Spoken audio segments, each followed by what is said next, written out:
Hello, class. Hi, everyone. Sorry for the delay on the lecture about the Bildungsroman. A lot going on in Dr. Worm's life.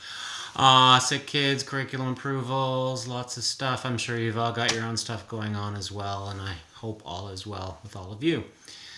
The purpose of these next few lectures is going to be to place the Harry Potter novels in the context of literary history a little bit. Specific to British literary history, but in other ways to the larger history of literature and culture on the planet as well. As you probably remember, I'm a romanticist, so I'm particularly concerned with literature that stretches between the period of 1750 to about 1850, let's say. There are lots of arguments about when Romanticism occurs, but let's use that time frame for now. And so I'm going to make an argument that Harry Potter derives quite clearly from this period. Some of you might make an argument that it'd be more sense to turn to other literary periods. And I'm certain that a Renaissance scholar might be able to see a Shakespearean resonance in the novels, to see a Lady Macbeth in a Bellatrix Lestrange or a Coriolanus in Lord Voldemort. After all, they were both played by Ralph Fiennes in the film adaptations. Or a modernist might see stylistic similarities between a Rowling and a James Joyce or a Virginia Woolf. But the only literary folks that might have a decent argument about this would be the medievalists. Because there's no doubt that the wizarding world is dreadfully medieval. A place like Hogwarts, not to mention Durmstrang or Beauxbaton, seems an awful lot more like a monastery or a convent of the Middle Ages than it does with anything else from the intervening centuries. If some of this material sounds familiar to a few of you, that you might have heard Dr. Park read some of this stuff earlier at a speech last fall, it's because it is. And I wrote part of that, so I'm using that for some of the material I'm delivering today. So forgive the repetition for those of you who are in the know. What we often forget just exactly why we call the Romantic period the Romantic period. It has something to do with love, but not, as you probably all know, precisely romantic in the sense of a romantic comedy or a romantic story in that sense. The romance of the period around 1800 had everything to do with a return to the literary stylings of the medieval period.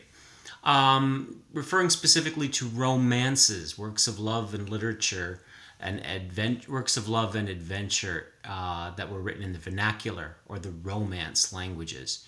Un romancier meant to translate something into the Romance languages as opposed to having it sit in Latin or in Greek. So romance has something. The Romance has something to do with the language of the people, the vernacular. Think about King Arthur or Robin Hood, or that Romanticism marked a return to something medieval that had been lost in Europe, that had begun to exit the Dark Ages in order to seek out and eventually step into the Enlightenment. So it's a return to something that pre-existed, Enlightenment or rational thinking in Europe. As the critic Julie Carlson, who is quite a lovely and wonderful person and a smart critic, she once observed, Romanticism is the only period of literature named after its love of another period of literature. It's so meta. Now, I will discuss a little bit more about the relationship to Romanticism to the medieval through a particular genre, if genre is exactly the right word here, of literature that we may call the Gothic. That's coming up very soon. But I want to start with another subcategory of the novel that Harry Potter certainly embodies, the Bildungsroman. The reason we continue to call a Bildungsroman a Bildungsroman. Now, I'm sure many of you have come across this term, maybe not all of you, certainly those of you who are German, but those of you who are German may be surprised that in English we use the term Bildungsroman. The reason we use the German term is because the Germans invented it, and both the novel and the word to describe it. The term itself was coined by a philologist, Karl Morgenstern, in 1820. He was describing the genre of novel based on what he considered to be the very first Bildungsroman by the great German writer Johann Wolfgang von Goethe. normally called Goethe. He's more or less, for those of you not knowing, the German equivalent of Shakespeare, and you may be familiar with him in this class because of the fact he wrote The Sorcerer's Apprentice, which y'all read and may have been wondering why. Goethe began his career as a proponent of the Sturm und Drang movement, usually called in English the Storm and Stress School of Literature, a group of writers who rebelled against the conventions of their day by depicting extreme emotion and irrationality in their poems and novels. No doubt you can hear the name Sturm und Drang in one of the wizarding schools, Durmstrang. And the student Victor Krum of Durmstrang is very reminiscent of a particular Sturm und Drang character that I'll come back to later. We can also call it, and often do, instead of Bildungsroman, a novel of development or a novel of education, and perhaps most commonly a coming-of-age novel. But mostly academics just stick to Bildungsroman. The Bildungsroman shows how a protagonist transforms psychologically, intellectually, morally, from youth through adulthood. That's the literary definition, but you all know what a Bildungsroman is, even if you've never heard the word before. Huck Finn, Catcher in the Rye, Native Son, Jane Eyre, Bless Me Ultima, To Kill a Mockingbird, House on Mango Street. Even Beloved could be considered a Bildungsroman. At least a critical mass of literary and or cultural critics have declared those novels that I mentioned before to be Bildungsromans. Bildungsromans sounds funny to me, just because the German in me wants to say Bildungsromane. I mention this because I think Rowling had Goethe very much in mind in writing the Harry Potter novels. So the very first Bildungsroman was indeed Goethe's The Apprenticeship of Wilhelm Meister in 1795. And it tells the story of a young man, Willy, who goes on a journey of self-discovery. The general plot of a Bildungsroman is that the main character, the protagonist, and quite often, not always, but quite often, the big giveaway in that you are reading a Bildungsroman is that they have the name of the protagonist as the title of the novel. Wilhelm Meister, Emma, Jane Eyre. You could make an argument for Frankenstein, Huck Finn, Harry Potter. I could go on. But the fact that actually might help clarify why the Bildungsroman was different than the novels that came before them. Because some of the great novels that predated the Bildungsroman, they were pretty big, like Don Quixote or Robinson Crusoe or Clarissa, the big early novels that you probably have heard of. They too were named after protagonists, right? But they symptomized that the novel as a form of literature was really all about the individual in some way, as opposed to literature that came beforehand. But those protagonists didn't seem to develop or go through an education, or as the Germans say, a Bildung, in the same way as these later representatives of the novel do. If you've read any of these, like take Robinson Crusoe, most of you have some familiarity with Robinson Crusoe. It doesn't seem like Robbie really goes through any development. Like what he doesn't change through the whole experience. It's what's frustrating about reading it. Things keep happening to him, but nothing seems to change him. He survives. He keeps tabs on his inventories of stuff, how much grain he's growing and how much land he's enclosing, but he doesn't appear to develop much as a person, as a character. It makes it very frustrating to read those novels, that particular one in any case, especially from a 21st century perspective. Things happen to these eponymous characters, Don Quixote, Robinson Crusoe, Clarissa, but most of the fun of reading these novels involves watching them react in the same way over and over again to whatever comes at them, whether it's to see how ridiculous Don Quixote is, or how resilient Robinson Crusoe is, or how passively trapped and tragic Clarissa is. Now, the particularity of the German education system has something to do with the titles of Goethe's most famous Bildungsroman, The Apprenticeship of Wilhelm Meister. In German, the term Lehrjahre, Wilhelm Meister's Lehrjahre, is quite adequately translated as apprenticeship, but in English we don't often recognize the universality of apprenticeship, while the German Lehrjahre simply refers to years of learning, applicable pretty much to any phase of the process of education.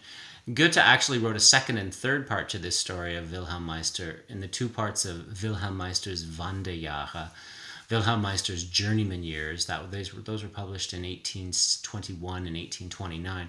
For those of you connected to anyone who learned a tradescraft, you are probably familiar with the term journeyman to refer to someone who completed an apprenticeship and is qualified or authorized to work in a certain trade. Later in the semester, I'll discuss a bit more of how the story of Wilhelm Meister ends. It's important for now, though. Let's just say he's working his way towards a career in the same way that right now, in the middle of the Harry Potter novels, Harry is working his way towards a formal acknowledgement of his place in the Wizarding world. That would be his graduation from Hogwarts, of course, and his passage into adulthood. But I want to spend a little more time on this difficult concept of the Bildungsroman. The first word for novel in most languages, including German, is Roman, or it sounds like it. This Roman is very much connected to the other big Roman word, which is the Romantic. But perhaps I'm opening up a bit much right now. But the first part of that I want to talk a little bit about, and that's to say Bildung. Bildung means education, but it's bigger than education, I think. And I think most Germans would agree. It's a word that sort of has a being well-rounded in terms of character as well. Your character, your person as being, having gone through a Bildung. It does refer to an educational process, but it seems like it's more than that. As opposed to education, Bildung comes from a root Bild, which means image or picture. And it's that I want to sort of get at a little bit more. Maybe not quite so much in this lecture, but later. But Bild means image or picture. And there are related words like Einbildung in German, which means imagination or inner education or inner picturing of some sort like that. It doesn't really make sense to translate it that way because Einbildung refers to the imagination or the fantasy, but it has that kind of overtones of building up one's own inner education system, if that makes any sense. But from image and build and picture, you get this sort of like series of cognate words that have a connection in German that I think have something to say about larger literary and cultural constructs that we can talk about later. But what I wanted to say also as well is that you read the Sorcerer's Apprentice from Goethe specifically because he wrote this poem just a couple years after he had published The Apprenticeship of Wilhelm Meister in 1797. And I also wanted to show you the very famous scene from Fantasia, which shows Mickey Mouse chasing all those brooms that he inadvertently brings to life. I wanted you to read the poem from Goethe because I think it's a very famous German poem, and it almost provides the template for the entire Harry Potter series. Certainly if you think of Harry Potter as a Bildungsroman, and you think of sorcery as something to do with the Harry Potter novels, and here I rely on the title of the first book in American English, The Sorcerer's Stone, you can see that the apprenticeship towards sorcery is something that appears to be precisely what the whole novel is about. The whole series of novels, I should say. And things going wrong might actually make the series more about Voldemort or Tom Riddle than Harry Potter. But in any case, those two pieces are really fun, and I wanted to give them to you for that reason, and perhaps that reason alone. I'll end with the Bildungsroman for now, and come back to some of the bits about picturing in a tad, okay? Hope you're all enjoying the class. I love reading your posts and your commentary on the posts, and I'll try to get the next couple lectures out really quickly, okay? I'll do my best. Bye.